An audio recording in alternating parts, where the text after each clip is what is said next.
रस्मुन शादी का 70 पहिरियों कुआर वेठी आहे कुंड में जहिड़ो मुलो एतकाफ़ में वेठो आहे।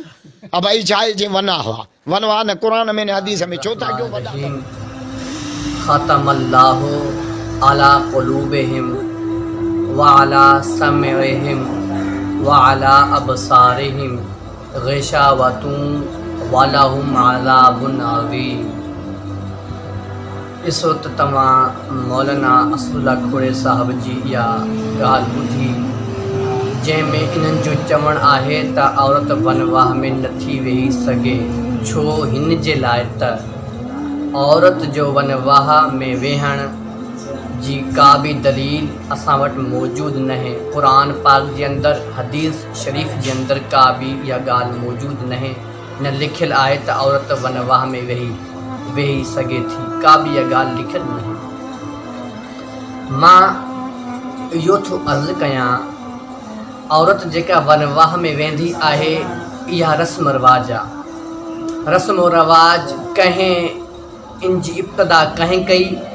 जेके असांजा वालदैन आहिनि, ॾाॾा नाना जेके बि आहिनि, पर ॾाॾा पर नाना, उन्हनि इन रस्म रिवाज जी इब्तिदा कई।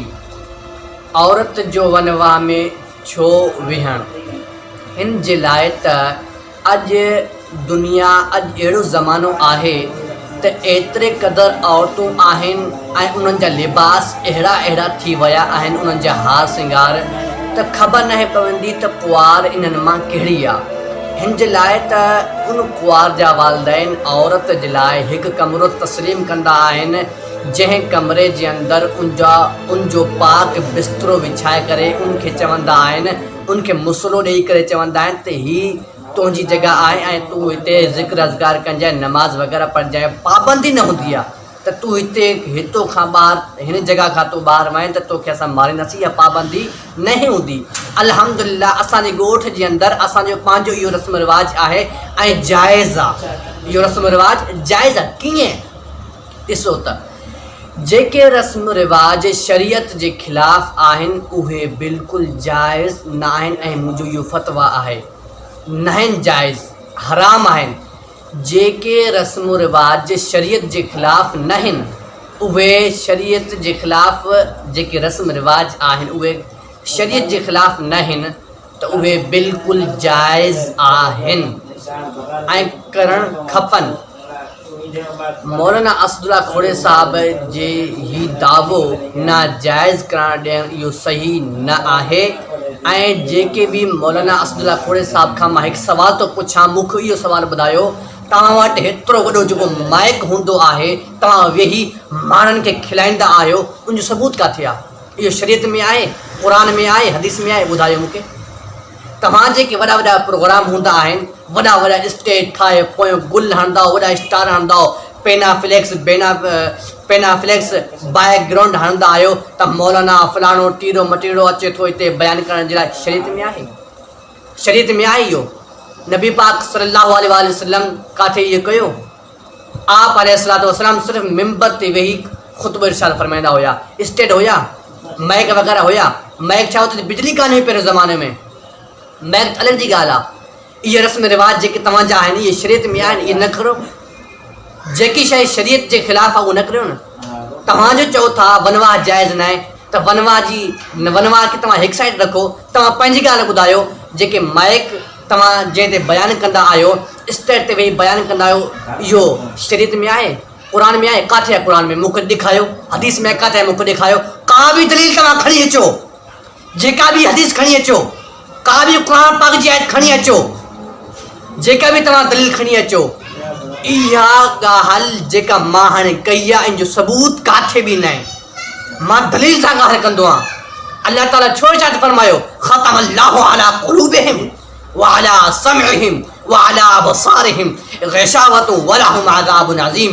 अल्लाह ताला उन्हनि जे दिलनि जे मथां ठपो हणी छॾियो आहे, मोहर हणी छॾी आहे, उन्हनि जे दिलनि मथां, उन्हनि जी अखियुनि मथां, उन्हनि जे कननि मथां। छाजे लाइ? अल्लाह ताला छाजे लाइ मोहर हणी छॾी आहे? हिन जे लाइ त उन्हनि खे ख़बर न आहे। उहे ॾिसंदा आहिनि जेकी शइ खे चवंदा आहिनि हीअ जाइज़ आहे, जेकी शइ जाइज़ हूंदी आहे चवंदा आहिनि हीअ नाजाइज़ आहे, जेका शइ नाजाइज़ हूंदी आहे चवंदा आहिनि हीअ जाइज़ आहे। ॿुधायो औरत जो पर्दो छा आहे?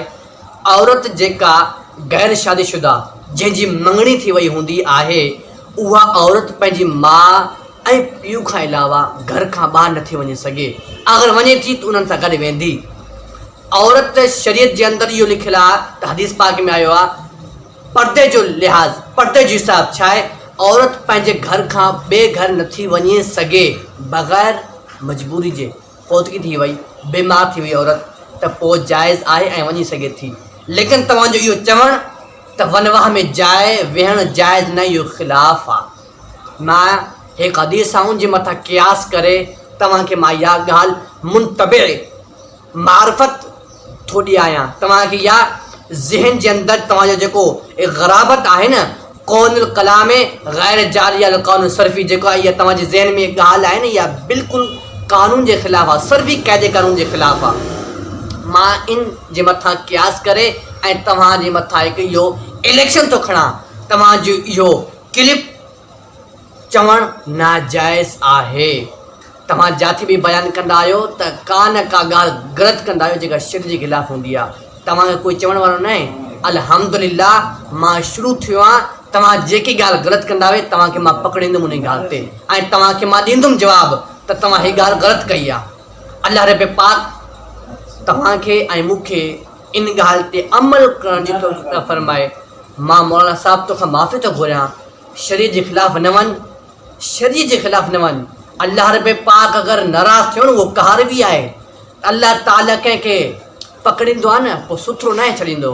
रब पाक जी तरफ़ां रब पाक जी बारगाह में दुआ अल्लाह ताला अमल जी तौफ़ीक़ फ़रमाए। वमा अलैना इल्लल बलाग।